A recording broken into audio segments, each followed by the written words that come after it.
Hey everybody, welcome back to Escape Reality Star Wars Talk. I'm your host Caleb. Hi, I'm Seth. I talk Star Wars with this man. Hope everybody's having a good Saturday. We're going to talk about what we've been up to this week first, though, before we get into anything Star Wars related. We're going to try to keep it quick today, mainly because the thing I want to get up to is I want to play some Fortnite. Yep. And there's an event going on, but I was going to record the video before we went live, but the install is still going on. Yep. So, no Fortnite for me. No Fortnite for me. Because they're bringing the Death Star. Apparently, probably going to blow up the island would be my guess. Maybe. Reset the island that way. That is a way to do it. Because it is the end of the season, I think, after this event.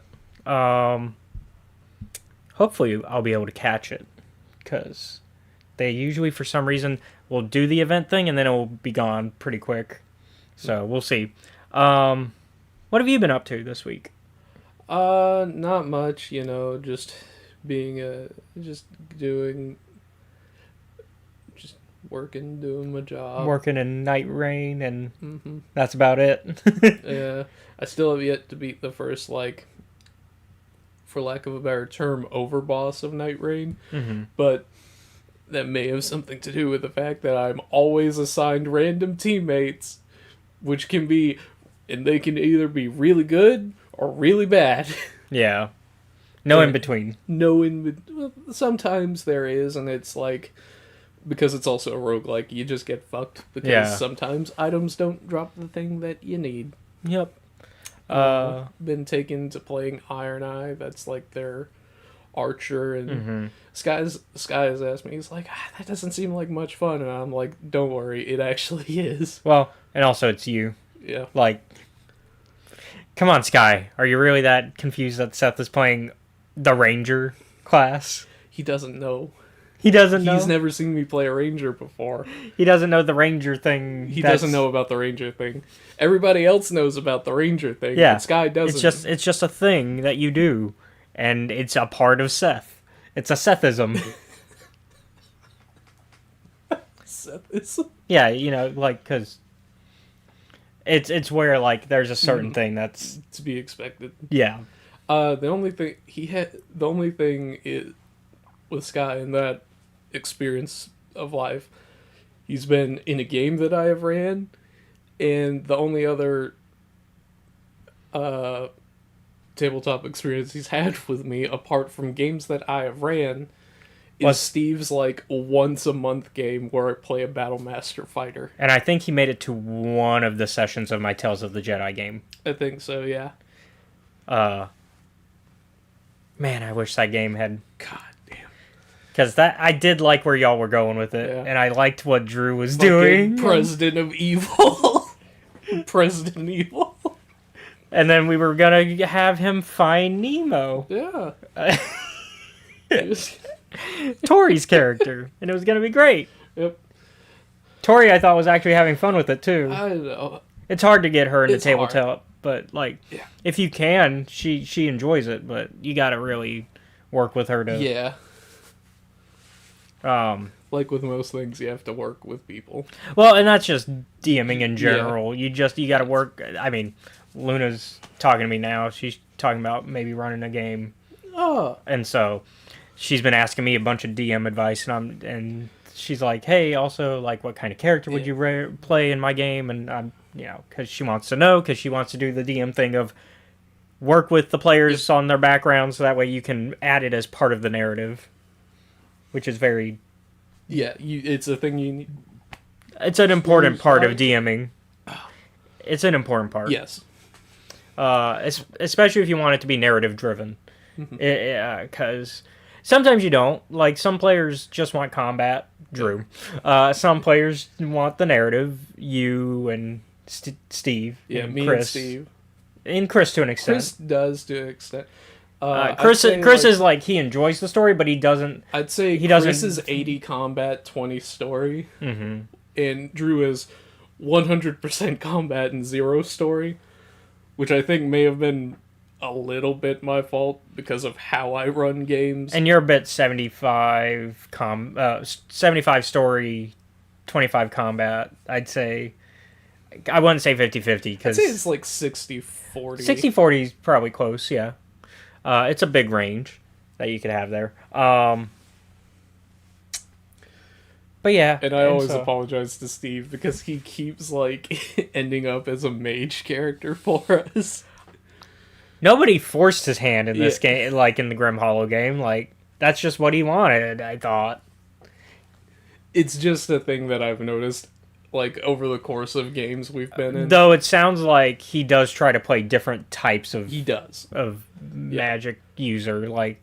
He's gone from Bard, Warlock, and Wizard. Yeah, so that's you're getting a range there. And there's different ways you can play each of those. And at least in Grim Hollow, he's gone full, like, I'm a fire guy. Yeah. Fucking burn them. The other thing, recently, I've been seeing a lot of, like, the Grim Hollow clips from our channel. I didn't realize how much I fucking talked during those. Well, I mean, it comes down to you're the unintentional leader of the party, and so you're kind of the face, and therefore you end up talking probably the most, and then I'd say Steve is like second most, and then Drew is almost none. Yeah, there's very little dialogue. And then, like, interestingly enough, you would think the paladin's the face, but Chris kind of takes a seat back out of choice. Like, and that's even with me now trying to push him more into the spotlight. Like, I'm trying to give him his due, as if y'all have been watching the Grim Hollow campaign. The current arc, like mega arc, I should say. Yeah. The current mega arc, which is made up of a bunch of arcs, is his. And I think that episode, I think the finale is gonna come out, or it's about to, like, I'm trying to remember if it's how soon the finale is. It's supposed to be pretty soon. Yeah. For the current arc that y'all are experiencing.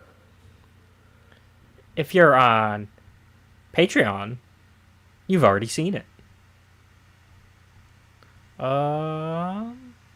Looks like it might have already came out.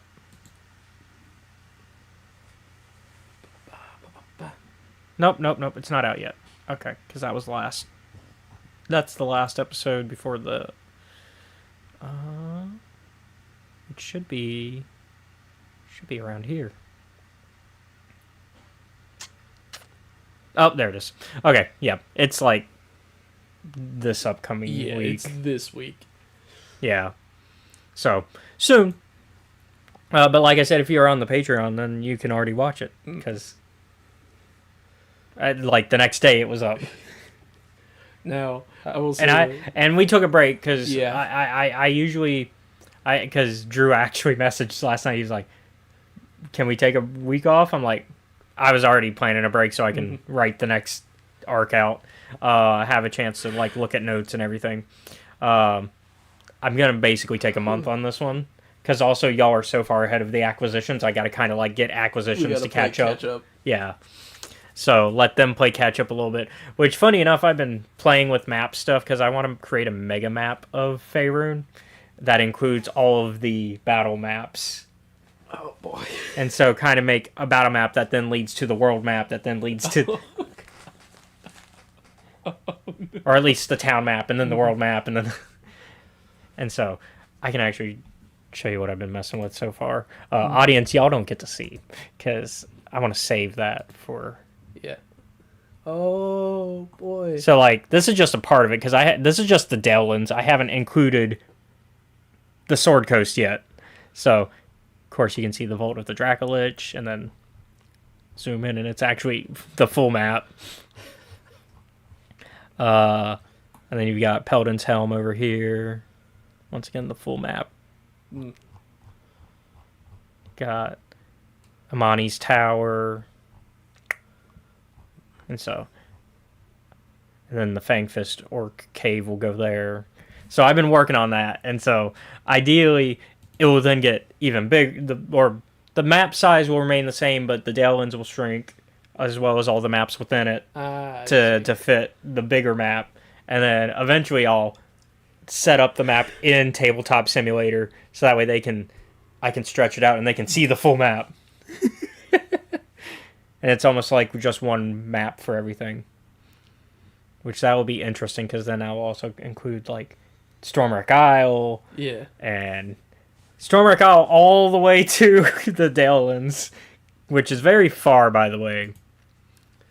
Yeah. I do remember, and because this episode is out, I can talk about it, but there is spoilers for Dragons of Stormwreck Isle. I remember when you first showed me the art of that old lady, like priestess. Shout out to Anastasia for that. Shout out Anastasia. Thank you. You do a really good job. She really understands. Like, I really know how to communicate with her, and she really understands what I'm envisioning when it comes to characters for the D&D games. Because she also did the Grim Hollow ones, as well as the Acquisition. Because I kind of want to keep the same art style, since they're in the, even though one is more grimdark, one is more high fantasy, they're in the same multiverse. So, and within our same franchise. So I want to keep a similar art aesthetic. And she does a really good job. Like, she got Boone down. Like, yeah.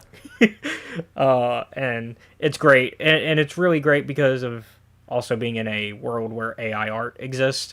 And a lot of people try to rip you off with AI art on stuff like Fiverr, which is where I found her. It's really easy to be tricked on that, and like I'm so glad, like, because she shows me her step, but like she goes, here's the outline, here's the coloring, and so like we walk through the whole process, which sure you can fake that, but that's so much effort for one of those AI bros that they're not gonna do that. They ain't gonna do that. And so like, and you can tell it's not AI too, because it actually looks good, like. There's 5 fingers on each hand. Yeah. For one. But you were going to say, though. What I was going to say is, and I don't... It's another... You and I have talked about how sometimes I will just guess at something and get it pretty good. Mm-hmm. Like, for example, because this episode is... Oh, I know what you're talking about. You guessed that she was a dragon. That's right. Yeah. And I'm like, I don't know how I figured that out. Yeah, she's the dragon, like she's the guardian for that area, because she's like one of the last of the metallic dragons. Because chromatic are the bad guys, metallic are the good. D&D lore there for you. Because there's like 10 types of there's like 10 or 12 different types of dragon, and they're based on either the color of the dragon or the metal type. Yep. And if it's a metal type, they're generally good. That can be up to case-by-case basis. But generally. And then the chromatic are generally bad because Tiamat is the chromatic. And then when your mom is the chaos goddess. With all colors as the heads. Yep. And then Bahamut is the good chromatic. Mm-hmm. And that's kind of the lore, is that... The Dragon Wars happen with the 2 dragon sides of chromatic and metallic, and eventually most of them were wiped out in this big battle. A lot of them died over Stormwreck Isle, which is why it's believed to be basically cursed. Yeah. And so... A burial ground. Yeah, dragon burial ground, which carries a lot of magic because of that, because of all the dragons that died there. That old lady, you're a dragon. How do you know? I'm like, I know. It's one of those things, though, of like, if you just consume enough media, you're going to be able to see like tropes, and that's not a bad thing on either the writer of those stories or the audience member. It just comes down to you both have to just agree, we're just gonna take the story for what it is, and I'm not playing in that one, so it doesn't affect me. yeah. And even then, I know I can trust you not to Yep. meta game on that level. Oh god, fucking keeping the secret of like Zaphiel being a downcast for like what 2 months straight. For Grim Hollow, yeah. Yeah. Which that spoiler for the finale of this last arc. It involves him. It's great. Yeah. It's great. There's a I'm trying.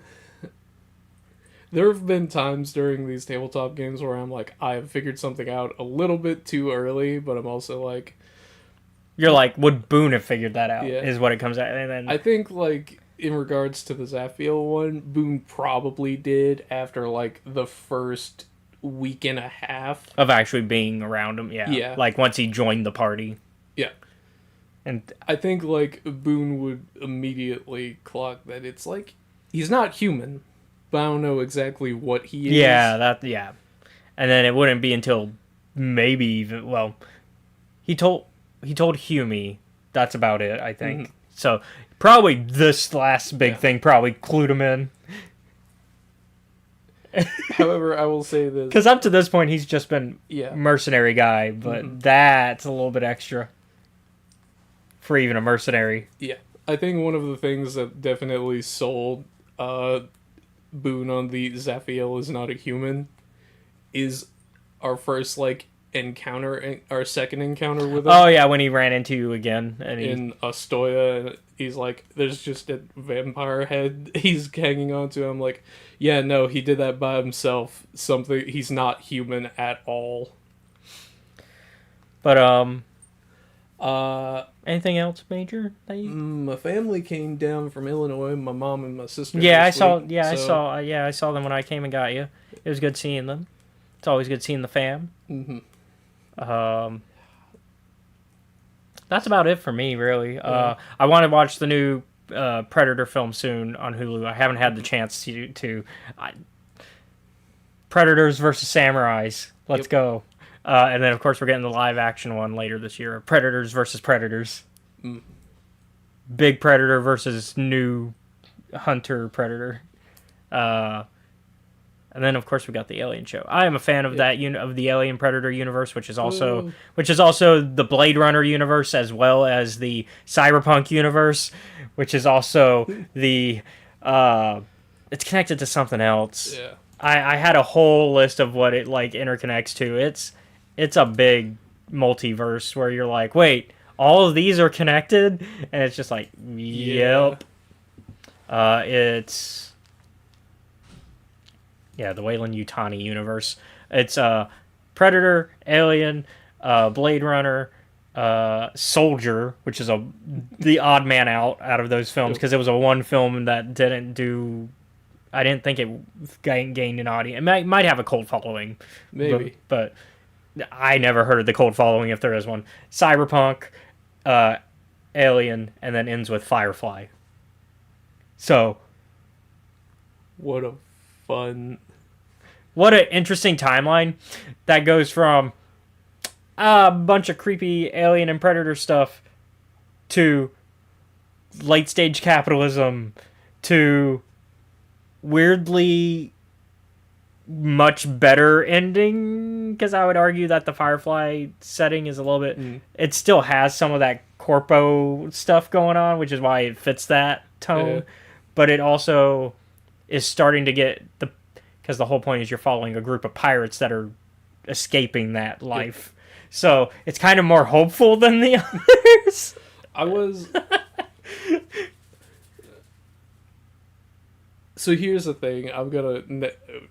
I know we were. Yeah, this will be the last thing Andor. before. Yeah. However, one of the things, because I was thinking about Cyberpunk recently. And all these themes fit into Andor, by the Yeah. way. This is very fitting of a conversation to have.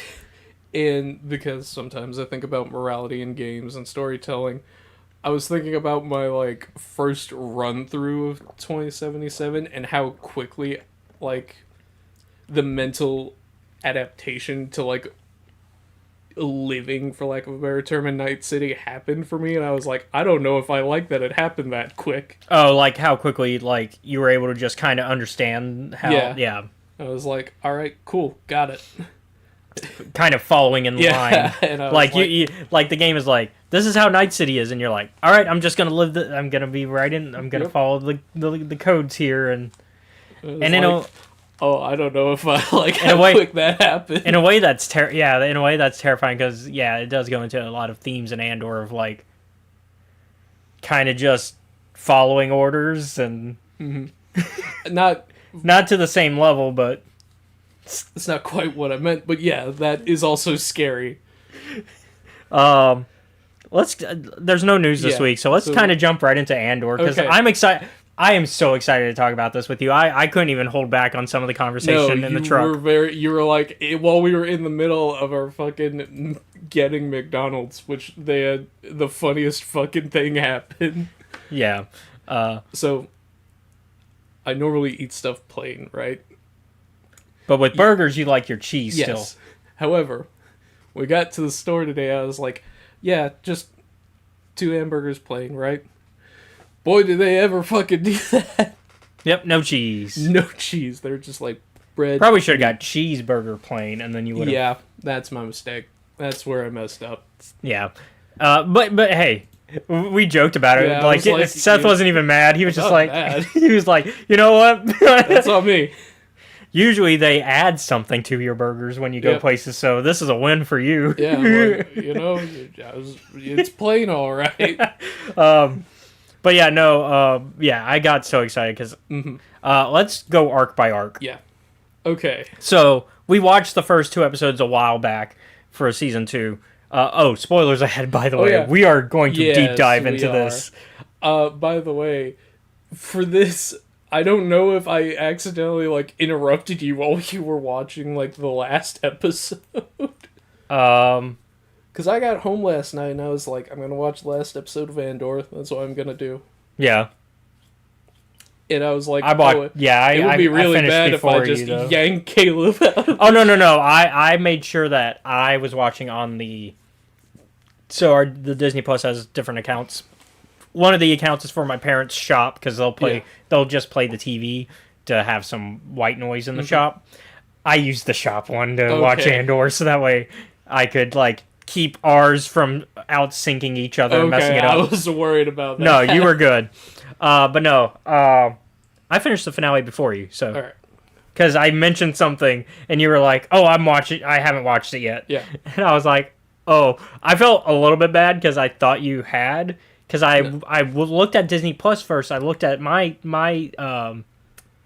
profile, and I was watching to see where you were, and it showed the last episode, and it showed the end of it, and I was like, oh, he must have finished it. So I felt like I could say something. Yeah, and then, I hadn't. I had to rewind it to the start.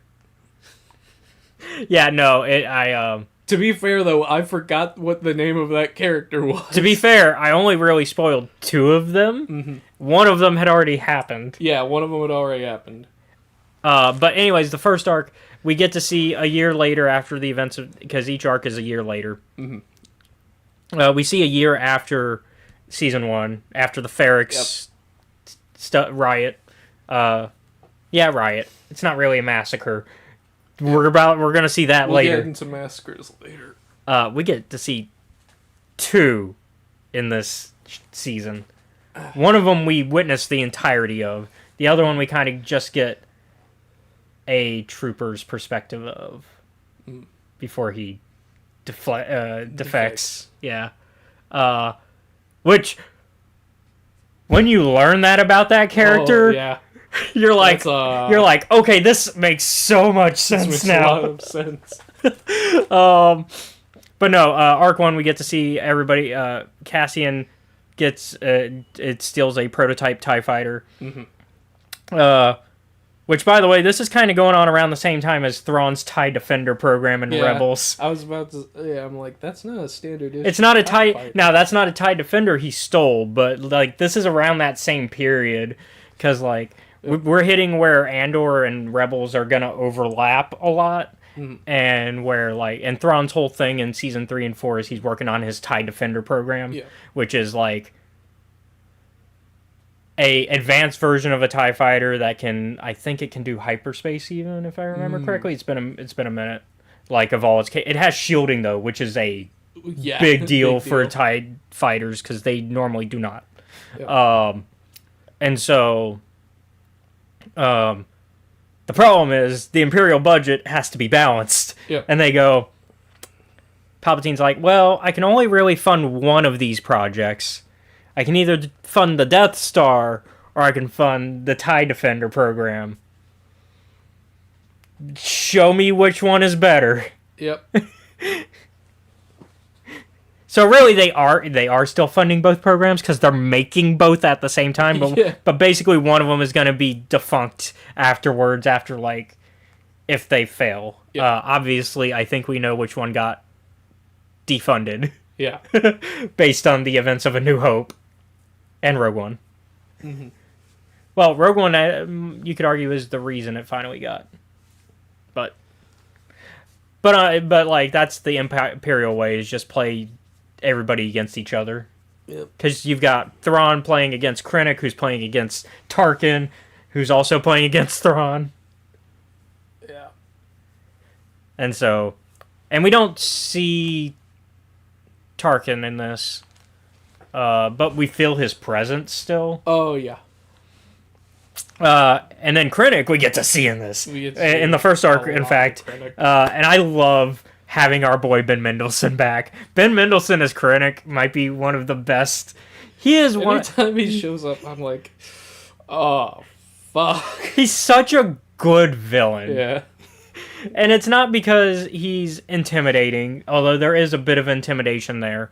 But he's not the most intimidating Imperial. But he does intimidate our characters that are there. Like, you can tell that Partagaz, for example, is like, oh, I see. Like, after Dedra and Krennic have their little one-to-one, Partagaz is essentially like, you need to be careful around him.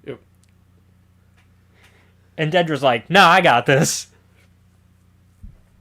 Do you? Do you? To be fair, fucking Imperial intelligence, man. God damn. Oh, yeah, Partagaz, yeah. Yeah. And then I love seeing our characters again. I love seeing Lonnie again. Undercover. ISB. Young. Yep. Lonnie Young. I love Lonnie. God damn it. Just gonna say. But also, there wasn't any other way that was gonna go. But no, we follow Andor, Cassian, as he's doing his new thing, where we see Bix, Wilmon, and Brasso, thank you, back. Or as you called them, Kid, PTSD Girl, and Big Guy. And Big Guy. Which is the week before we like last so time. For context, last week. 2 episodes. Yeah, last week when we were like preparing and like I was like, okay, we're gonna get to watch it again. I was asking him, I was like, who do you think's gonna die in the first arc since you didn't finish it? And then he was like, probably PTSD girl. And I'm like, like the meanest thing to call someone. Also a fan favorite, by the way, deservedly. I think Adriana, I want to say. Why am I guessing? I can look up. Adria Ariana. She is so good. She does a really good job. She is so good in this role, especially once we hit the second arc when they're on Coruscant. Yeah. The like drugs to fix PTSD role was not a thing I was thinking. Well, I bet you weren't expecting what happens in episode 3. Well, do we want to talk? You had already informed me about this. Yeah, but I mean, if I hadn't, would you have expected that in Star Wars? No, probably not. Trigger warning. An Imperial officer attempts to sexually assault Bix. Yes. That is a thing that happens. Uh, Not usually a thing that is involved in Star Wars stories. but also, I get where Tony was going with the character, with the character arc and using this Imperial as a example of people who use their power to do corrupt things. Because basically, while Cassian is stuck in the middle of this rebellion infighting, because he goes to drop off the ship that he stole to his contact's not there. Turns out he was killed by this other rebel cell faction that he's been helping supply, but they don't believe him because they see him in Imperial armor and in a TIE fighter, and they're like, you're an Imperial spy. And he's like, no, I'm the one who's been supplying your crew. Yep. But because they lost one of their leaders, they're having infighting, which is another debate, like another major point that Tony's is potentially calling out about infighting within resistance groups and how that can slow down the resistance. At least that's what I took from it. And probably a few other people took from it, but I know for sure I took that away from it, which was the slowing down of resistance via just infighting and incapability to work together for a goal. And so because of that, he is stuck away from the planet where everybody else is, because he's supposed to already be back. But also on top of that, when he does escape all that, the Imperials are doing basically immigration check. Yeah. Long story short. Which this season is kind of perfectly timed for current events. Yeah. But also, I don't know how intentional that was. Because it probably wasn't intentional. It was probably just Tony going, this is what would happen within in a fascist government. Because he wrote this way before things got where they are. So he probably had no idea we were going this far where we are. It just happened that way. It's one of those, like, oh god, back with a very similar thing with Kenobi, where it's like, oh man, with the Order 66, and then it's like, and then that shooting that happened, and it's like, this wasn't intentional. We didn't mean. Which on top of that Stranger Things season started with a similar event, and it's like, oh man. Just bad timing. Just bad timing. In this case, I would say this is perfect timing. I would say, like, because this is kind of the message you need to be watching if you're trying to be careful about the type of situations that it's talking about. And so, and so they do basically an immigration check. Yeah. And Bix, Brasso, and Wilmot are not there legally, obviously, because they fled Ferrix. And so they obviously have fake documentation. And this Imperial officer is basically using his power to go, I could allow you to stay here if you do me a sexual favor. Which is essentially what, because that's what he is doing. And Bix is like, hell no. Yep. And rightfully shoots the man. Yes. Unfortunately, it's also a case of then the Imperials attack her instead of listening to what she said happened, which is also unfortunately realistic to how things like that go down.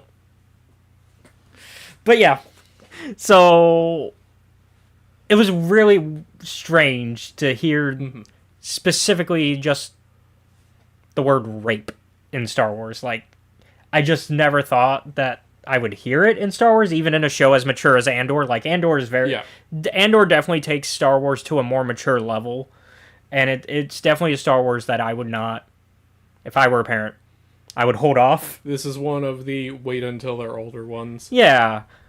Most Star Wars, I'd feel comfortable with a young age. Like, what, I was like 9, 10 when I first saw 8, 9, 10 when I first saw Star Wars. So like, and that was still when they were all PG, except because Revenge of the Sith broke that. Yeah. I was 6 when I saw Revenge of the Sith.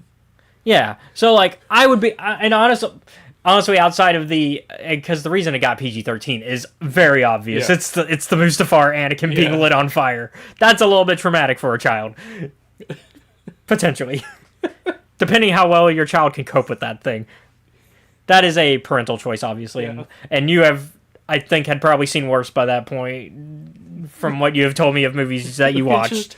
It was like, we have Kroll, Quick of the Dead, and Revenge of the Sith. Weirdly enough, I think Revenge of the Sith might be the more traumatic. Yeah, it might be the more traumatic of the three. Because Quick and the Dead, like, the most traumatic you could probably get is maybe the flashback revealing of why she becomes Lady is there. Yeah, like that might be the most traumatic. Anyways, back to the main points. But yeah, the first arc is really good at getting you back into Andor. Yeah. And like kind of catching up with everybody and knowing the plot, because the overarching narrative is about what Krennic wants, which is the Calcite metal. Yep. From from Gorman, and he basically plays this old like 1930s 40s film of like, this is Gorman. Come and look at all the spiders, the web weavers, spiders in our fancy clothes. And then the fucking propagandists were like, now, how do we make them look really bad? Yeah, so that no one will feel bad when we start doing really bad shit. Yeah, because basically because they explain it in this episode what the plan is. Like, they just tell us outright what it is. They're like, here's the episode 1 and 2. Yeah, episode 1 and 2. And so like they pretty much right from the get-go tell us what the Empire is planning, which is I'm giving you a little more room because you are getting out. But they away in case they are basically like, all right, we need this metal, but we need a lot of it. In fact, the amount we need requires us to pretty much just gut the planet. Yeah. Drill so deep into the planet that we'd be risking blowing it up anyways. And so, in order to get that, we need to somehow remove the people that live there without looking bad. So, what we're going to do is we're basically going to do some false flags operations. Yep. And try to make it look like the Gorman attacked first, and therefore we just took down an uprising. Yay. Meanwhile, Cyril and Dedra are kind of living this weird, very, as you put it, sterile. It's a very sterile married couple life. I was like, Serial Boy's apartment pisses me off. Because I'm like, no one lives here. This is not what Well, yeah, because Dedra's always busy with the ISB stuff. And then Cyril has a different apartment that he lives at. Yeah. That apartment is Dedra's, and they only use it to show his mom, Edie around. And I actually kind of love that Dedra stood up to Edie for Cyril. I actually kind of love that moment. Yeah. Because I think that's a thing. Cyril has never had somebody care enough to step up for him in that way. Because Edie claims she's stepping up for him that way. She's not. But she's not. She's always putting him down, is what she's doing. She's always talking about how he's not doing something, and then goes, "This is what you should do," and like presents the new like life option for him as not a choice, but as this is what you're going to do. But then, because she's talking down to him, it's not really being effective. Yeah. It's ineffective parenting. And so it was nice seeing Dedra kind of step up that way, because I didn't know how much their relationship was real. Yeah. And I don't think we're supposed to. I think we get the feeling that Dedra maybe did care about Cyril, but not because of who Cyril was, but more of what he represented to her.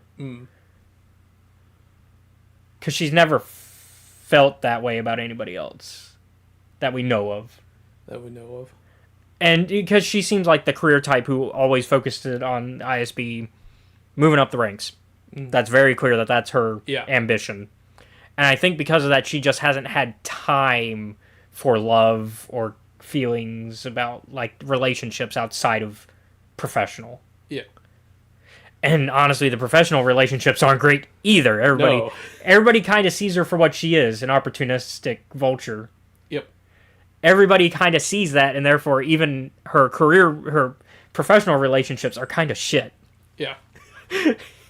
I think Partagaz is the only one who respects her for it. And even then, he's like, you gotta cool it a little. Slow your roll, sister. He's like, look, I need you to find these rebel cells.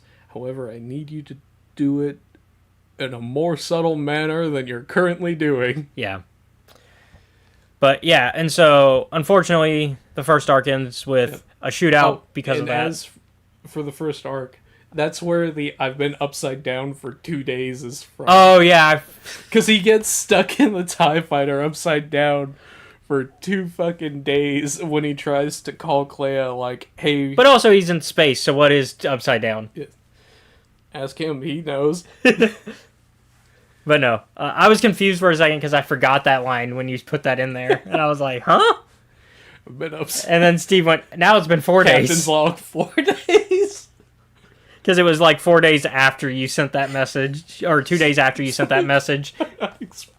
I'm over here. I fully waited until I got home to, like, explain that. Yeah, I forgot. But yeah, and then we lose Brasso, who was... he was on the... He was on the bucket list. He was on the bucket list. Now we actually go to Gorman. Now we go to R2, which is, a year later. This is where... Oh, also, Mothma's daughter got married. Oh, yeah, Arc 1, Mothma's daughter gets married. I feel bad for Mothma in Arc 1 because she tries her damnedest to do the right thing in that arc so many times. Her daughter's like, cries because his fiance's being a shithead because we can already see the problems in the marriage.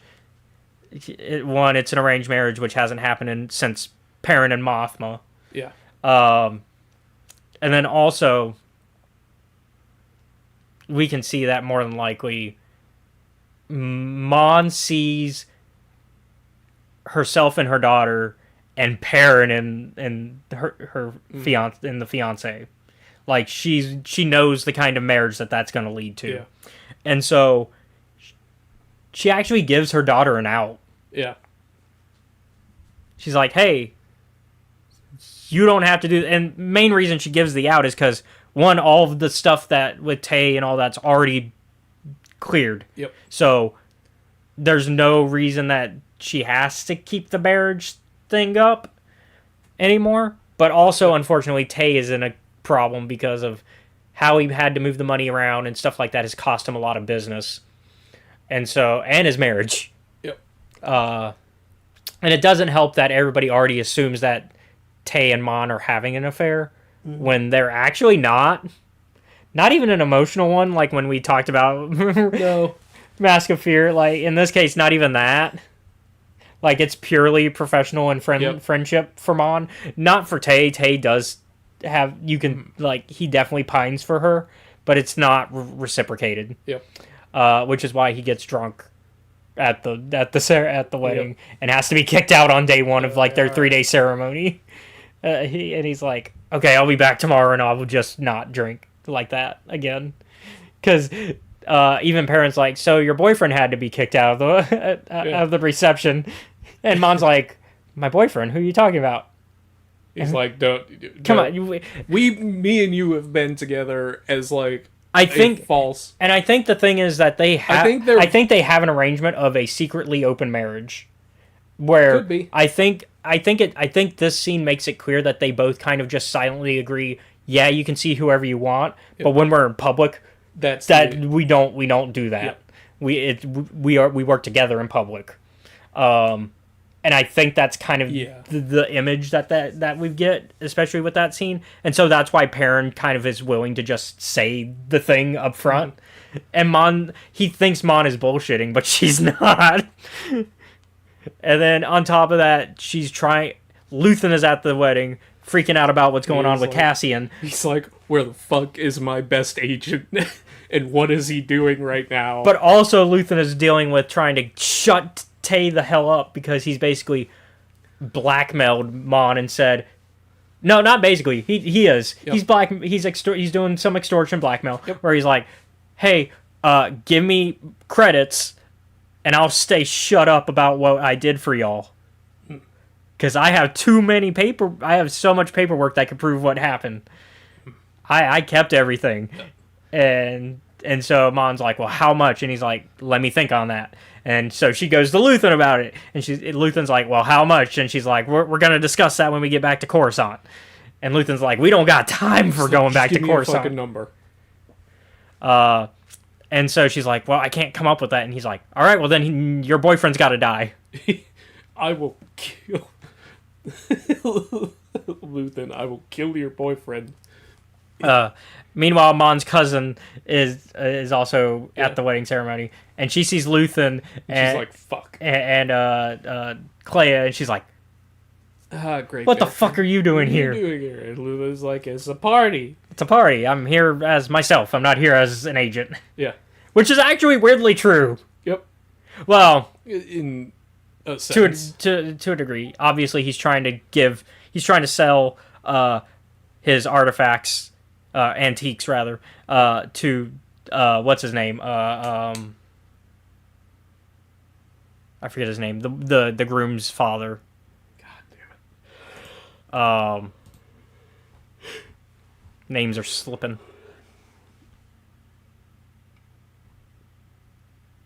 Skolden. Yep. Yeah, he's trying to sell some stuff to Skolden because Skolden loves to buy art and artifacts and antiques. He's an antique dealer up on Hudson Street. Shut the fuck up. I had to make the Highlander reference eventually. Look, we've had 2 seasons for me to make that joke, and I did not until now. Oh, man. Does that mean Luthen is an immortal? He might be. Well, actually, no. Considering what happens at the end of the season. No. But he is from lots of different places. He is from lots of different places. He has friends everywhere, don't you know?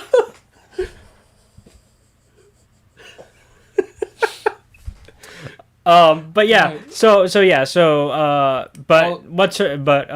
her daughter, real quick, the only thing I'll say is, like, Mon goes, and during the giving her daughter an out thing, is like, yeah, my mom was fucking drunk and passed out in the corner over there when I did this.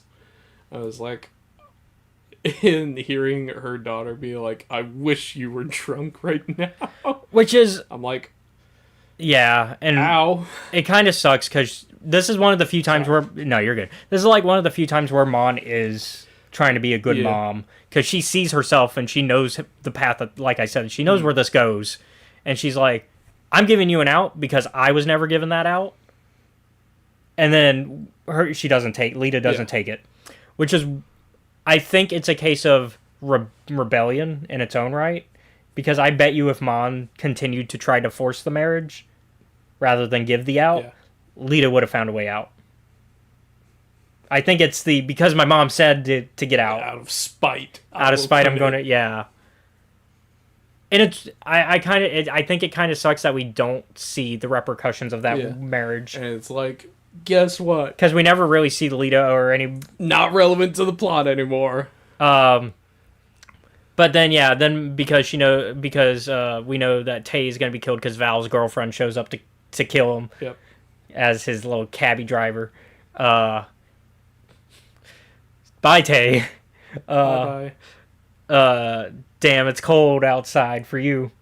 But because Mon knows what's going on, she does go ahead and get drunk and and everybody kind of misreads that scene. She is not happy. There are a lot of people that have misread that scene as look at Mon and this is people in bad faith trying to, for some reason, thinking like wanting to make Andor out as a bad show. They're like, oh, look at Mon go and party while all this is going on. And it's like, no, that's not what's happening. She is coping. That is her coping with everything going on. She's not partying. She is getting drunk to forget and be numb. This is not her going out with the girlies having a good time. No. Although that may be how it appears to certain people, that is not what's going on. It is her going, I hate that my daughter is stuck in this marriage now. I hate that my friend is likely dead now, and I had a hand in that. And who knows how this rebellion thing is going. Yep. And I also, at the same time, can't be freaking out about it. Because I'm not allowed to freak out about it, because if I do, then I give up everything. And then who knows if Luthen will kill me next. Mm-hmm. That is the situation she's in at that moment. Yep. And of course we get a return to the Neemos song from season 1, the beach song, because that's what they use as the... Yeah, it was like, my first thought upon hearing it was like, watching that scene is like, all right, cool, we're drinking a lot, that's a good sign. And then I'm like, oh no, not the erratic dance movements, this is not good. But yeah, I like the first arc. I think it's a good step. But arc 2, we go into like Gorman and a little bit more Saul, and I will say it took me a minute to get comfortable with this level of a jump. And it's why I kind of wish they did the original plan of the 5-season story that they were going to do for Andor. I understand why they cut it down to 2. And I'd say I would have been at least happy with 3 seasons. Because I do feel that some of it... I think there is some pacing issue with the show overall. For season 2 specifically. Because of how quickly we have to jump through these arcs. And I think each arc is good on its own. I do like how they were like, okay, we're going to release them in the arc... basically each arc at a time, because that is how they released the show. Was you would watch the 3 episodes, wait a week, next 3 episodes, and they were like, it's like watching a new movie every week. And it really is. Each arc is almost its own self-contained movie within this larger narrative, because damn, it took me a minute to like get settled into the new Gorman life, because we just jumped to that. We jumped to Cyril already being in Gorman with no real explanation right away of like how this happened. We get the explanation later of like that Dedra set this up and that he is a spy who is going to basically play double agent. Yep. Who doesn't know what he's really doing either, because he is not allowed to know about the Calkite stuff. He just knows that they are trying to find Axis still, is what he is led to believe. That they're still trying to find this rebel group. And so... he's told, hey, make good with the Gorman and see if maybe they're being assisted by outsiders from actual rebel cells. And if they are, then maybe we can give them a hand so that way we can then link up with whoever's supplying them. And that's what he's led to believe. Yep. That is not what's actually happening, because once again, we know what's actually happening. The thing is, even with that false goal, he almost actually does. Like, he actually does really well with that false goal. Yeah. Because he, like, within a week makes friends with the Gorman resistance. Mainly because it helps that his mom is a busybody who believes the propaganda about Gorman. Yeah. Whereas Cyril is very easily able to just go, no, that's propaganda, Mom. Don't... Yeah. And the Gorman resistance is like listening in on the fucking tapped phones, and they're like, we got one. Which I love the Gorman as almost... not almost. They are the French resistance. Like, they are definitely inspired by, like, the World War II French resistance. Like, the way that they are operating, the way that they kind of... like, and I really like that. Meanwhile... Saul is doing his own thing, trying to commit a heist. With Wilmon linking up because Luthen sent him. And Wilmon has to, like, basically teach this one of Saul's agents how to like unlock like 10 different safe combinations. And he's like, there's like 10 to 12 different ways that these safes could be. I'd have to know which safe you're working on in order for me to teach him which proper method to unlock one. And Saul's like, no. Teach him all of them. Because he can't know which one it is till day of. Yep. Because like Saul is very... He doesn't trust people. Yep. He's very much like, I can't trust none of you motherfuckers. Yep. In this instance, Saul's fucking right. Even if he's high as hell on yeah, like, which we learn about his drug addiction in this episode. I've got a hardcore Rhydonium addiction, man. And it explains so much about Saul, by the way. Isn't that starship fuel? Are you huffing starship fuel? Which explains so much, especially in Rogue One, because that's what he's huffing in Rogue One. He's like, I need it. Like, I don't trust y'all. It's like, put down the crack pipe, man. Maybe you don't trust people because you're just high all the time. Yeah. But also, like, no, he is right to distrust to a level. Because, like, in this case especially, it turns out, oh, hey, yeah, that was actually an Imperial spy. He looks at Willman, and he's like, hey, do you know for certain if he can do this? And Willman's like, I don't know. I don't know. If I'm being honest, He might be able to. All I know is I taught him what I could. Yep. After, like, Saw. And this is like after a few this is like after a few conversations also of like the agent trying to convince Saul not to kill Wilmon, as well as also not to like do this or that or whatever, right? Yeah. Or hey, give me the specific one. And so Saul gives him one, and then he's like, "Have you taught him it?" He's like, "Yep, best I could, anyways." And then Saul goes, "Okay." Boom, boom. I lied to him. It's actually a different one. Yeah. So, be ready for that one. Be ready for that one. We should go tomorrow. Yeah. Meanwhile, all the Imperials will be at the first one that I told him because he already probably called them. Yep. Which means free Rhydonium for us. Mm-hmm. And then Saul tells his story about being a slave worker at a Rhydonium mining facility, essentially. Yep. And like, how like his addiction started, essentially. He's like, yeah, it burned our skin and our clothes, but I loved it. It's essentially. Yeah. He's like, I love the Rhydonium. It's my sister, practically. I'm like, your sister died back in the Clone Wars, brother. He's like, no, it's right here. Spirit of the spirit of the rebellion lives. I love Saul. I think he gets. I do think he gets too much hate. Like he's doing what he can in a system that like is bad. Like, but also the Rhydonium's not helping. No, it certainly is not. Like this man's fucking crazy. But he actually successfully recruits Willman through that.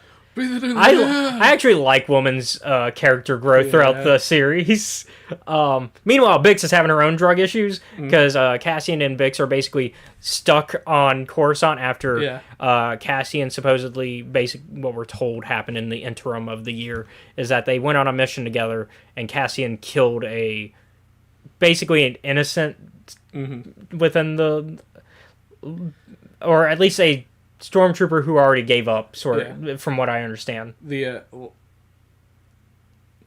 never explicitly told she's... It sounds like he put the gun down sort of situation where he already did, and Cassian was like, no. And Bix is like, you killed them because they saw my face. And Cass is like, yeah, you're fucking right, and I would do it again. So in that case, it might not have even been a stormtrooper. It could have just been a civilian, because we know... At least by Rogue One, he will kill people just for knowing things, because he does in the first 5 minutes of meeting him in Rogue One. His contact, in fact, the guy that we learn about has been set up later on. Like we learn how he was set up in one of the last arcs. But in this arc, Cassian is sent to Gorman to kind of Luthen's like, hey. I had plans for Gorman because we've already been in touch because one of our pilots dropped there, gave him one of our like talk radios to communicate with us, and they seem like they might be a good tool for the Resistance. But I need for the rebellion. I want your professional opinion. Yeah, I need a second opinion. Yeah. Yeah.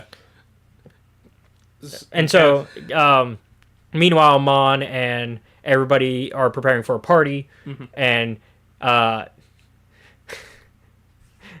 poor Clea learns that through their like listening devices that Skolden has learned that there's a fake in his antiquities that he's bought, which thankfully it's not Luthen's. Yeah.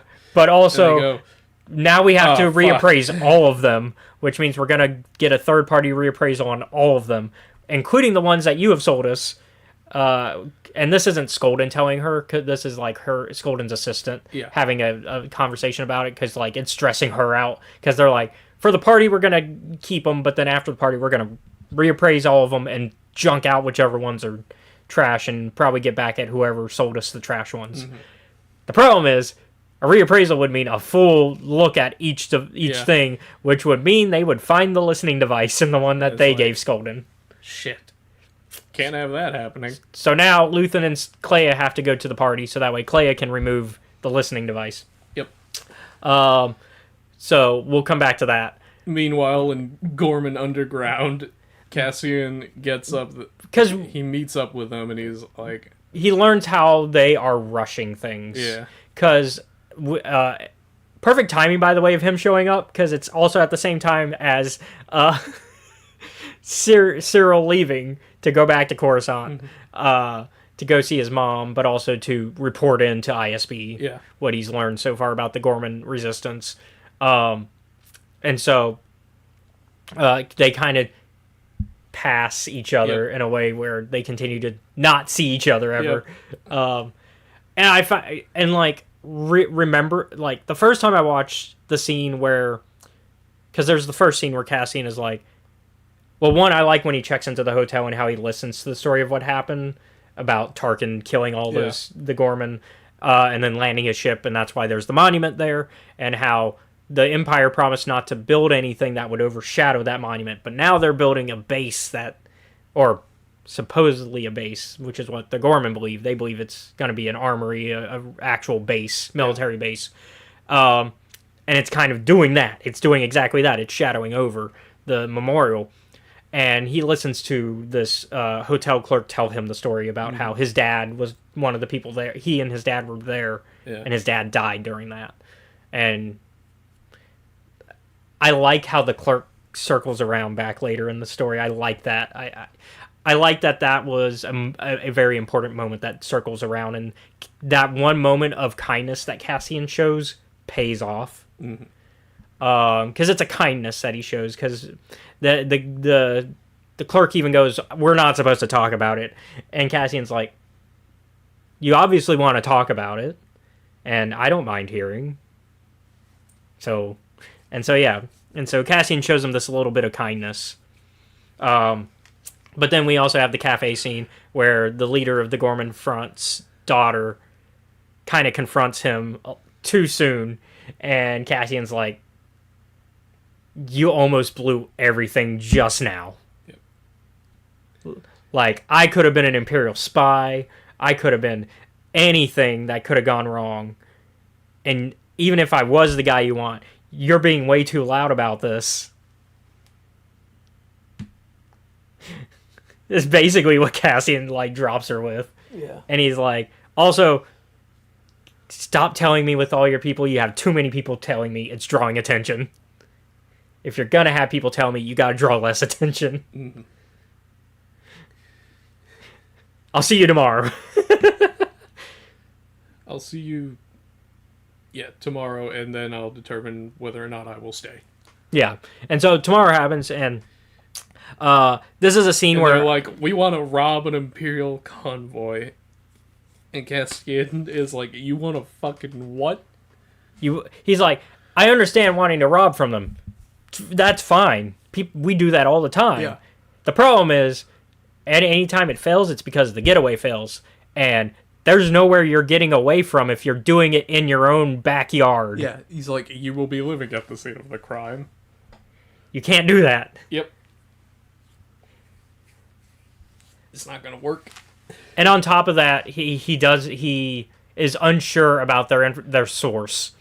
And at the time when I first watched this season as it was coming out, I forgot that Cyril and Andor never run into actually run into each other. Seen each other like in person, anyways. Like Cyril knows who Andor is. Andor, no idea who this Cyril guy is. No idea. So the first time I watched it, I was like, man, I wonder what would happen if they had said it was Cyril. But now rewatching with that knowledge, I'm like, oh, that would mean nothing to Cassian. Yeah. He would be like, okay, maybe you trust the Cyril guy, maybe you don't. Is what he probably would have said. He probably still wouldn't trust him, but but he wouldn't know who the fuck he is. Yeah. And so basically he leaves, because then the leader confronts him and is like, you don't believe in us, do you? And he's like, hell no. Hell no. I think you have the capability of doing these things, but you're not playing smart. Mm-hmm. Is basically what he tells him. Yeah. And unfortunately, so I am going to leave. Yeah. Unfortunately, and then Luthen. Well, we'll get to his response in a bit because he's busy at the party at this moment. And so we go to the party where Lonnie is also at the party because he and a few other ISBs got last-second invites because during this moment... No, it is before this. Cause we do get his reaction before this because Luthen sets up Plan B. Because Luthen talks to Cassian and is like... So what do you think? And Cassian's like, no, they're dumb. No. Well, not they're dumb, but he's like they're impatient. Unprepared, impatient, and making bad decisions. And Luthen's like, no, I think we should go with this. And Cassian's like, find somebody else for this one. Yeah, he's like, I don't know why you asked me to go and get my opinion if you're not going to listen to it. Yeah.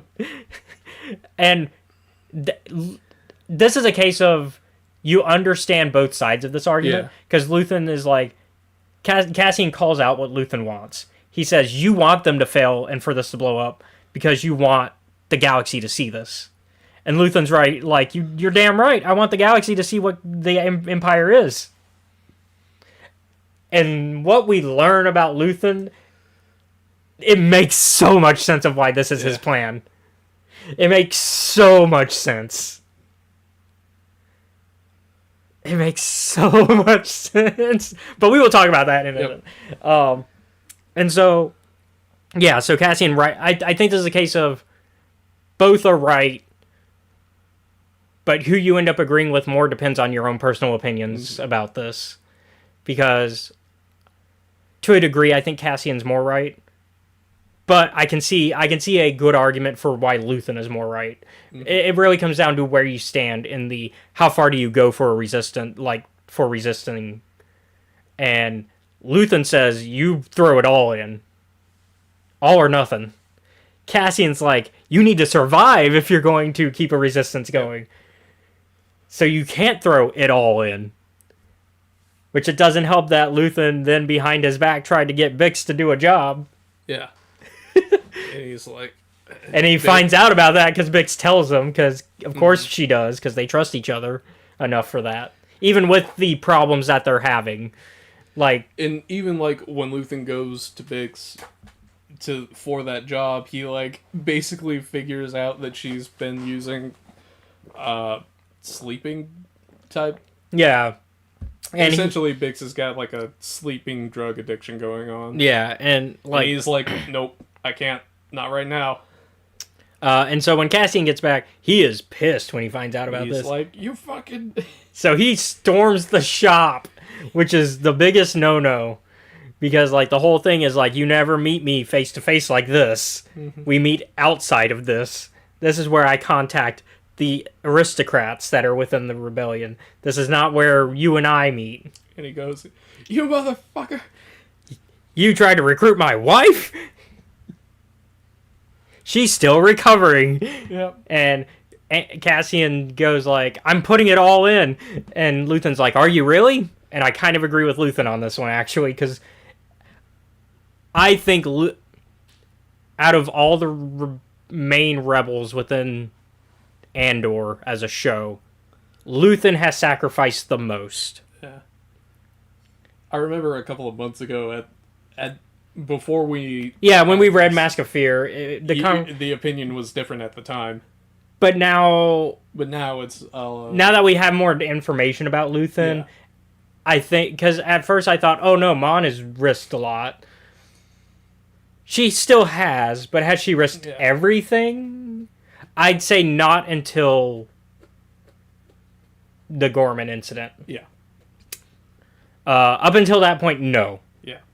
Luthen, on the other hand, already by that point, yes. And so... And Saw's a Rhydonium addict, but we'll get... I think he has also sacrificed everything, though. Yeah.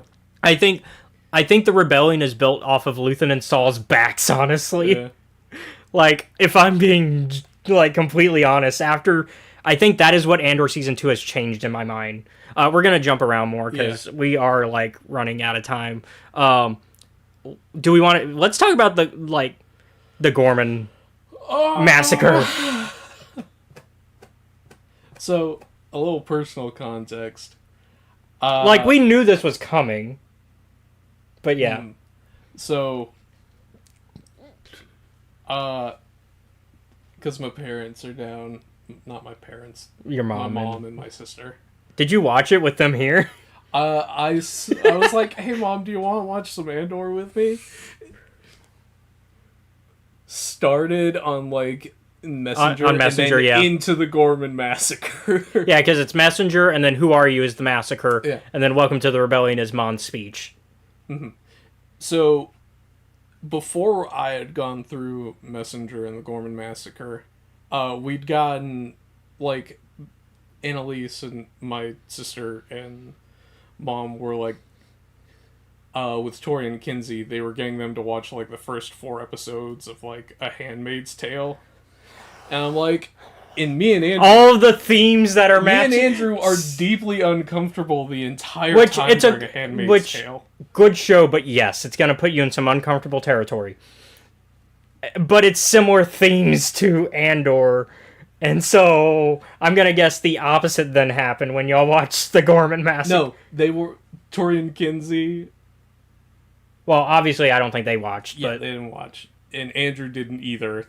So me and mom go from, like, the brutality of the first 4 episodes of A Handmaid's Tale into the Gorman massacre, and I was like, Handmaid's Tale made me, like, deeply uncomfortable, whereas the Gorman massacre made me angry, sad and angry.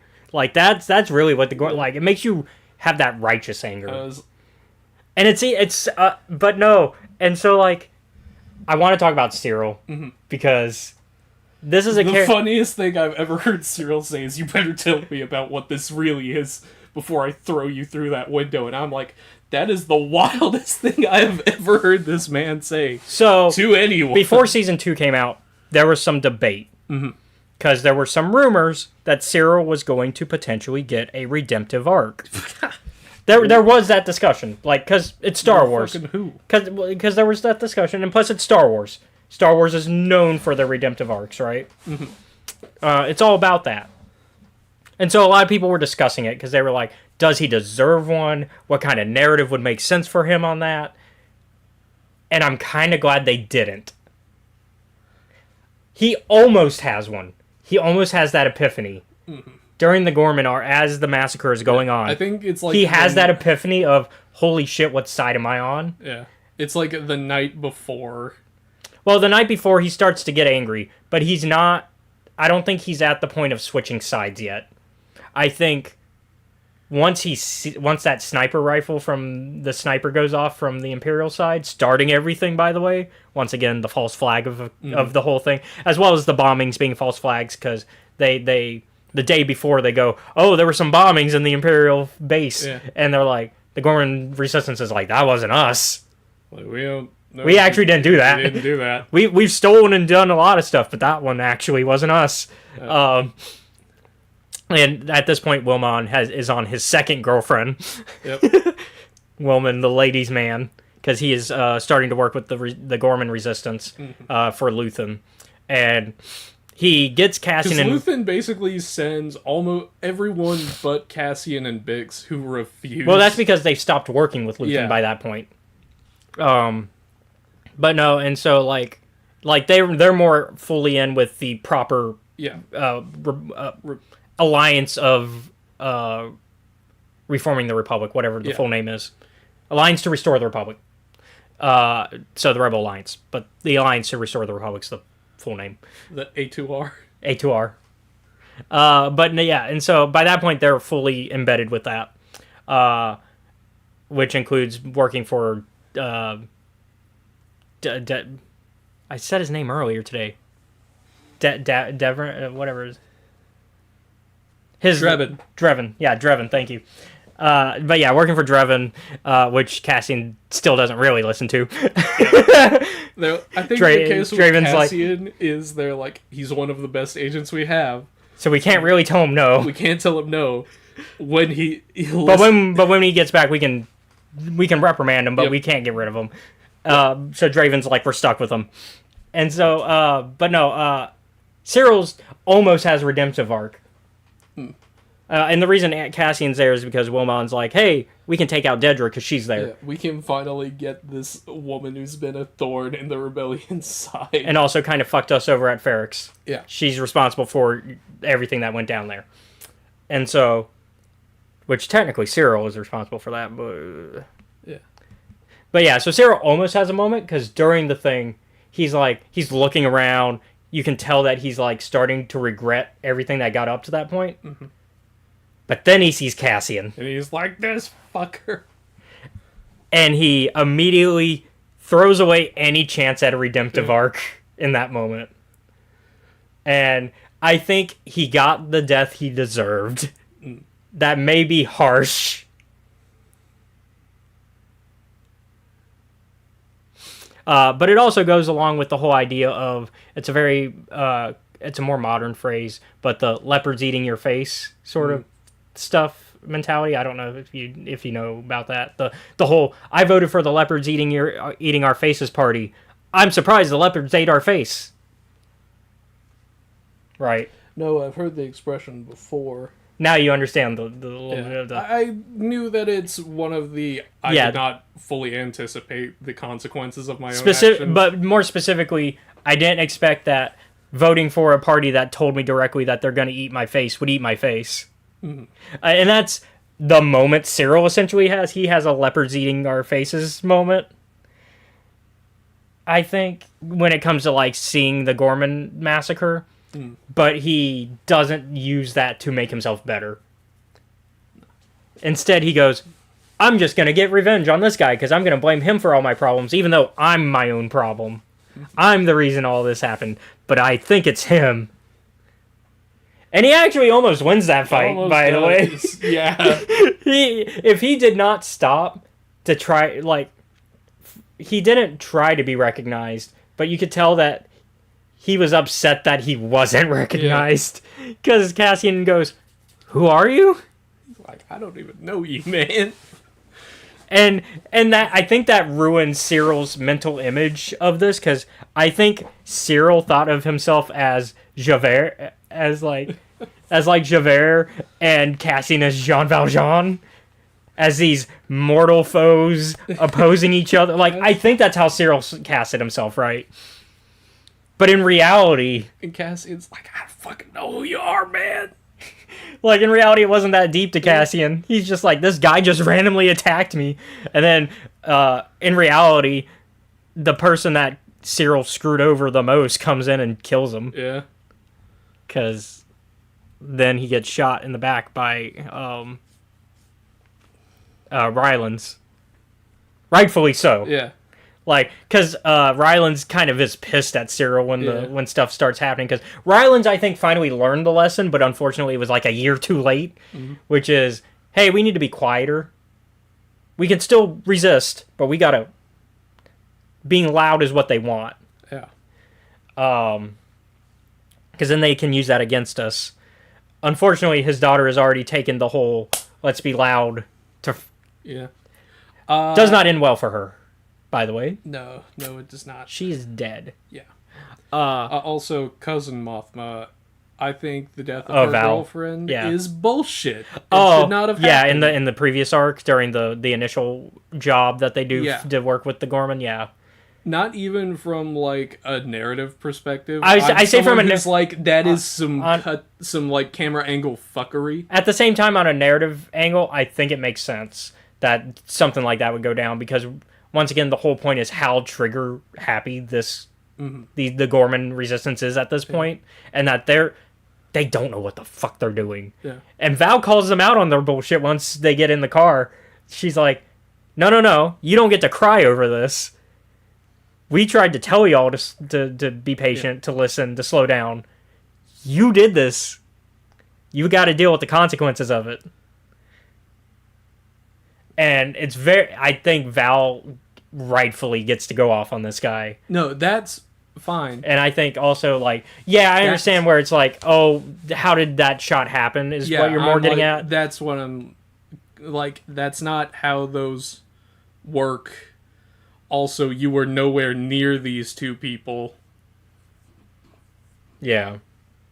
And blasters typically don't ricochet off of shit in Star Wars. Sometimes they do, sometimes they don't. But there are specific circumstances that are not met in this scene. Well, not even just lightsabers. They do bounce sometimes off of other objects, if that's what you were getting at. It's pretty rare for that to But happen, it is rare, yeah. Because I'm over here like, that's bullshit. I think, though, at the same time, Tony, we're going to give you a little leeway here, because I'm not giving you any leeway for that. I am, because this specific, I like the rest of the show, but I'm not giving you any. I am only because it serves a good narrative purpose. At the end of the day, I think you can do a little bullshit if the narrative serves for it. But no, and then we get the most, like, mic drop speech ever from Mon Mothma afterwards. The Gorman Massacre into the "fuck it, I'm out" speech. Yeah. Just straight up calling the Emperor a murderer. Yeah.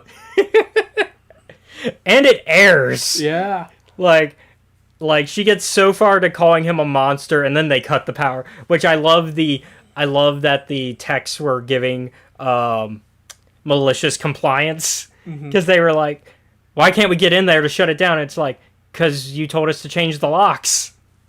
So we've been changing the locks. And they're like, but we didn't do that a week ago. And they were like, well, now we started doing it. You're mad that we're actually doing our job? And they're like, in this case, yes. Yes, a lot, actually. Open it. Yeah.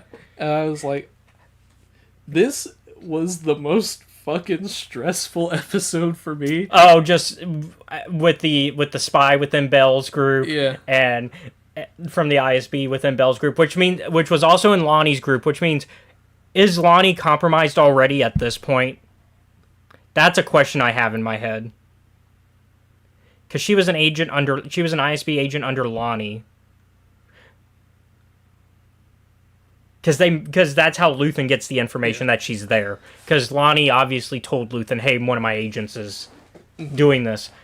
But does she know that Lonnie... Or I don't think so. Or would it be after this that they start... It would be after. Do you think after this they start to suspect Lonnie? Yes. Because they go, because 3 of their fucking ISB agents died under Lonnie's division. And specifically this event, too, because it's like, well, how did the rebels know that the... I think that would be their, like, okay, something's up with Director Young. Either, like, he's defected... Or one of his agents has. And so, yeah. Because we know that the next arc, he's burned. Yeah. They've figured him out, pretty much. Mm-hmm. Not entirely, because Partagaz doesn't know the news, and neither does Young's friend who's been doing the Axis search. Yeah. That Young has been pulling so much information from. Yeah. That guy is so stupid. Lonnie's like, here, let me help you. And he's like, yeah, thanks. And Lonnie's like, perfect. Okay, cool. All right, here you go, Luthen. It's basically that. It's basically, thank you. Here you go, Luthen. Yep. And I do... Mothma, I forgot, is like a real hardcore pacifist. Yeah, she's a pacifist, which means because when Cassian shoots, she's like, agent, holy shit, you killed them. And then it's even worse when then he shoots her limo driver, who she's been, she's like, he's ISB. We got to get rid of him. And Cassian's like, no. Hey buddy, hey, we got her. He's like, what's his name? And she's like, this. And he goes, hey. And he's like, how do you know my name? It's like, holy shit. Yeah. I'm like, yep, that's the expression of someone who forgot that people are going to get killed because of what she's done. Yeah. I also really like, I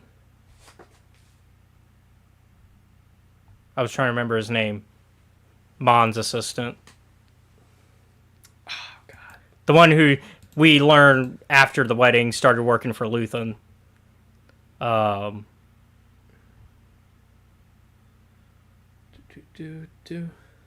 Erskine. Yep. Yeah. I like Erskine a lot. Erskine is so fucking loyal.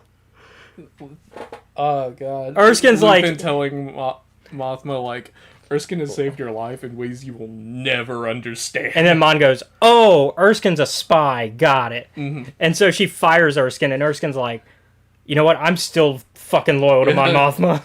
Even after that. Like, bro is so loyal. Like, that's a ride or die, if ever. And so, yeah, eventually they do make the escape. And Cassian basically hands her off. Oh, and that's also after the Gorman stuff. We get a KX droid that was at the Gorman massacre. One of the oh God, dude, I forgot that we were supposed to get K2. Yeah. Also, just how much of a fucking problem KX droids are. Which, no one... Okay, so prior to this, we had a different origin story for how Cassian got a K2. Mm-hmm. And it's in the comics. It's a single one-shot comic. And Tony Gilroy knew about this comic, and he said, we're going to change the backstory. This is more terrifying. And then, of course, now a lot of fans have kind of come up with... Because Draven and Cassian kind of mention it. They mention this planet Kokoa or whatever. Mm-hmm. And they go like, there was a mission there. That's the undercover story for how they got K2. Because there's no way in hell you tell anybody in the rebellion that you got K2 from the Gorman massacre, right? Yeah, no. You don't admit that shit. There's no way you tell any rebellion member, hey, you know that massacre that was really bad where almost an entire planet was killed from Imperial troops and KX droids? Yeah, that's where we got our KX droid that we reprogrammed from. Yeah, no, that's... Because then you don't trust that droid ever. Mm-hmm. You also don't trust the mental stability of the people that reprogrammed him. Where you're like, were you stupid? It's like, that was an insane thing to do. And yeah. And so they reprogram. And so then we hit the next arc, where everything comes together. Yep. Lonnie finally figures out the truth about the Death Star. It's like, the energy program is a lie. And so Lonnie and it's why he's burned, because he stole Dedra's key, like her little key thing, to get in this information, and basically her login information to get on the computers, and basically found out, no, they're developing this super weapon. You found the sticky note on the bottom of her desk. It's being run by a guy named Galen Urso that's like putting all the stuff together. And so basically we learn Jedha, Kyber, Urso. Yep. Those are the three key things. And so Jedha is where they're going to like test operate. They need the Kyber from there, which is why Saul has been fighting them off more and more lately. Mm-hmm. On top of the fact that Saul fighting them is drawing more attention there, which is something that the new council of the rebellion try to warn Saul about, but Saul is huffing too much Rhydonium to listen. Yeah. But also, fuck the council. Yeah, fuck you guys. I love you, Bell. I love you, Mon. But also, fuck you. Yeah. But also, definitely fuck other two that just arrived here. Y'all two just got here. Shut the fuck up. going after my boy Luthen and saying he hasn't earned y'all's trust. Shut the fuck up.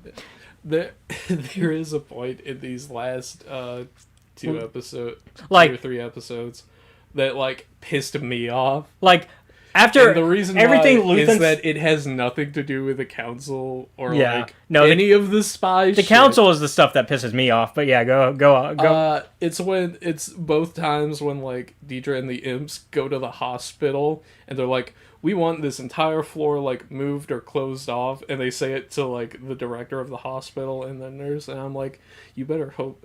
My personal thoughts in regards to that are, I swear to God, you better hope those fucking windows right there are reinforced. Because that hospital director should fucking chuck you out that right now.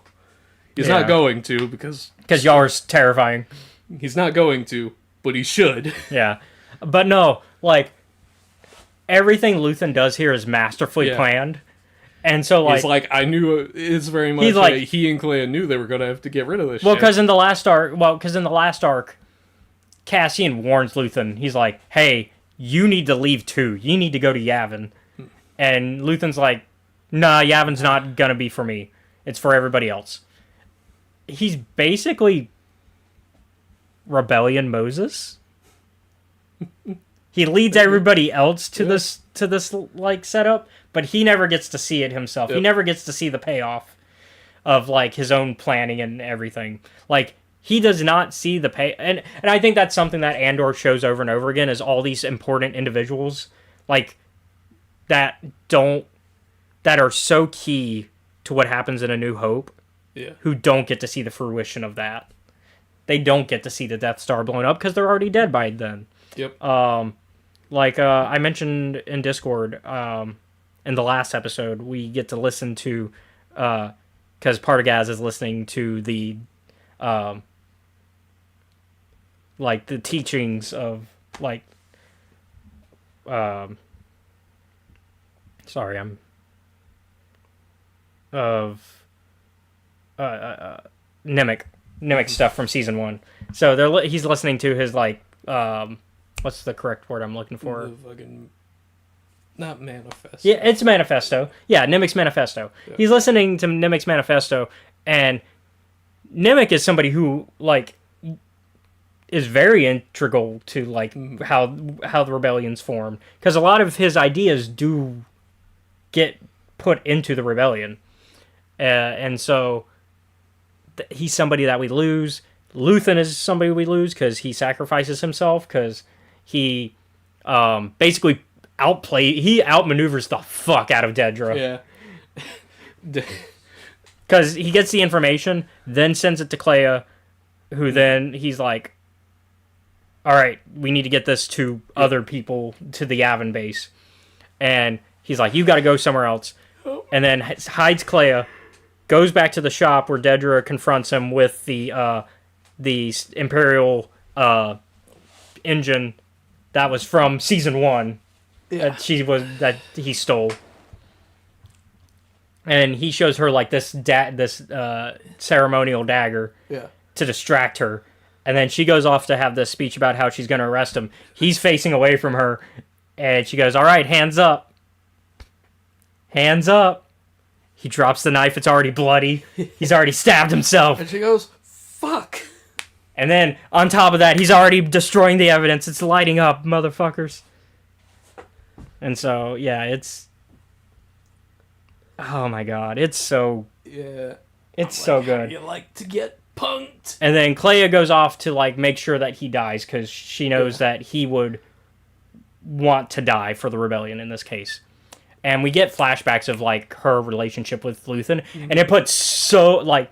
It makes you rewatch Season 2 differently, knowing all that. Like, it makes you rewatch Andor differently, knowing Luthen as a character now. Because we learn that he was a mud trooper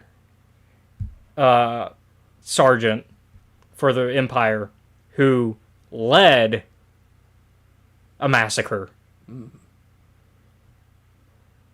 And unlike the one at Gorman, it was not broadcast everywhere. No. Empire got away with it. And being part of that is what made Luthen have a change of heart. He also found Clea in that moment, kind of adopted her, and that changes so much of your perspective of Luthen. Because I think without that, if I hadn't had that, I still almost would have came out of the show thinking Luthen didn't sacrifice as much. But seeing everything unfold on top of the fact that he does give his life for this, for the most important information to be out there. Meanwhile, the rebellion doesn't believe shit about what he's trying to get out there. They think he's lying. They think he has a reason to make them like. And once again, like, Mon Mothma should be trusting him the most, and I think she does to a degree. Like, that's why she has Val double check the story. Yeah. And because she wants to believe it. Bell, on the other hand, doesn't know Luthen as well. Yeah. So he doesn't really know what to believe. He trusts Mon. But the other two on the council, and even Radis kind of pisses me off. Because they're just like, he hasn't done anything for the rebellion. We're the ones that put this together. And I'm just like, hold up. Shut the fuck up. Luthen is the reason any of this is happening. Without Luthen, there would be no Yavin base. There would be no hope of this of y'all having this information. Y'all wouldn't have Cassian. Yep. And so, like, when Cassian calls them out on their bullshit, it's also why I think Cassian changes his opinion as well throughout the season. Because I think he finally sees where Luthen was coming from in that art, like we talked about, where he confronts Luthen at the shop. He now sees what Luthen was talking about. Because I think before he didn't. He was kind of like, no, I have sacrificed everything. But now he's realized, no. I haven't sacrificed nearly as much. Luthen's really sacrificed everything. And he, unlike y'all, didn't run away. He stayed on Coruscant. Yeah. Which, I get why they had to run. Like, I'm not calling them out for running. Mothma has to run. She doesn't have an option to stay. And I think Bell eventually had to as well. Yeah. I think there was a certain point where Bell had to as well. Speaking of, I don't mind that they recast him. At first, it kind of threw me off because I miss my Jimmy Smiths. But also, they gave this the behind-the-scenes reason why we talked about it. They just couldn't. They couldn't put him in the schedule. Yeah, they couldn't get schedules to align. He was filming something else. And they honestly, Benjamin, he did a good job. Benjamin Bratt is so good. Like, that's Bell also. That is also Bell. And now we have two options for Bell whenever they need a Bell. If for some reason Jimmy can't make it, they get Benjamin. If Benjamin can't make it, they get Jimmy. Cassian, Bell, you and I think you and Luthen would have gotten along more than you realize. Yeah. And so I honestly, the last arc is so emotional in a good way. Admittedly. And we do get some ha-has to break it up. We get K2 being K2. who kind of does like a horror movie monster block through the... Fucking a regular... Most people that are equipped with standard like gear and stuff don't stand a fucking chance against a KX droid. Those stormtroopers he threw off of the poor walkways. Guy. He's just like off the bridge. Yep. I was thinking about. And then that guy he slams into a wall. Yeah. Which we've seen KX droids do before because Cassian's experienced that. But that was harder. Yeah. That was. God. The droids. The three droids you never want to meet each other: KX or K2SO, Chopper, and R2. Never want those three to meet each other. So many war crimes. So many. The poor first... I'll show pity on this one stormtrooper in particular, because K2's just walking up on the bridge, and they ask him a question, and K2 just goes, no. And I'm like, that guy's fucking dead. The other ones there are some where I'm like, okay, that guy's dead, seeing how he's riddled with 3 blaster bolts, because his own people are shooting him. But God, the tension as like it's a race to get Clea. Yeah, and then get out of there. And then the last episode being a slowdown, we get a little bit of a okay, we can have a breather. We get to see now the consequences of everything. The way I kind of thought about the it, new tension. like, the okay, new, cool. The new tension is getting everybody to believe the 2 rescue missions, the 2 big combat events, and now it's the dialogue battle. Yeah, where you're trying, because now it's to get everybody to believe what Luthen was saying, and get a mission on the books for this one. Yeah. Like, because this is the one time Cassian's like, we're gonna do this right, because it leads up directly to Rogue One. Like, you literally end this and you can start Rogue One. Like, skip credits, start Rogue One. And also we get Melshi ready to go out as well, because Melshi ends up at the Battle of Scarif, as we know. Gets his iconic gun from Val. I'm glad Clea survived. I hope we get more content about the characters who survived. Because I want to see more Clea. I want to see more Val. I wonder if Val was at Scarif, though. She might have been at Scarif. Might be. That has not been confirmed, though, but I don't think. We got a little baby. But yeah, we are running out of time, and so we're running past time for what I wanted today. Honestly, I'll say it, 10 out of 10. And that's with some pacing issues that I have. Like, I almost want to mark it down a 9, but I'm not going to give it a 3 like fucking last time. I will give this one a 9. Yeah, like, this is peak Star Wars. Yeah. Like, we are in such a good era for Star Wars. And so, like, I loved all the characters. I loved everything that, like... God, it was so emotional watching Luthen's arc. And you changed my mind about Luthen. Because I thought Luthen was all talk, really, for a while. But that last arc was enough to, like, go, oh, no, that clicked. And it makes sense why he wanted the Gorman massacre to happen. Yeah. He wanted it to be televised this time. He wanted the galaxy to see. Because he'd been at one where that wasn't what happened. Yep. And he knows how easy the Empire covers things up. Yeah. So he didn't want that to happen. He was like, if it's going to happen, it needs to be seen. Yep. And so, unfortunately, the Gorman had to pay that price. But also the Gorman, I feel like, to a degree, it was going to happen either way. But yeah. That's it for this time. Thank you all for watching today's episode of Escape Reality Star Wars Talk. I've been your host, Caleb. Be sure to like, comment, follow, subscribe to us. You can find us at Escape Reality Films on YouTube, Twitch, Kick, TikTok, and Blue Sky. Shout out to Jennifer Brantley. Woo! There you can watch our YouTube content before it's publicly available. Also, be sure to check out our Discord, which is also linked wherever you are watching, so you can become a part of our community. Speaking of our community... Yes. Every Sunday from 5 to 7 Central Standard Time, you can go and catch some friends of ours over at Trials of Naboo at the Steam Dungeon on YouTube. All right. Well, once again, thank you all for watching. Join us next week as we return to the High Republic with a valiant vow. I have spoken. Y'all be safe out there. Bye.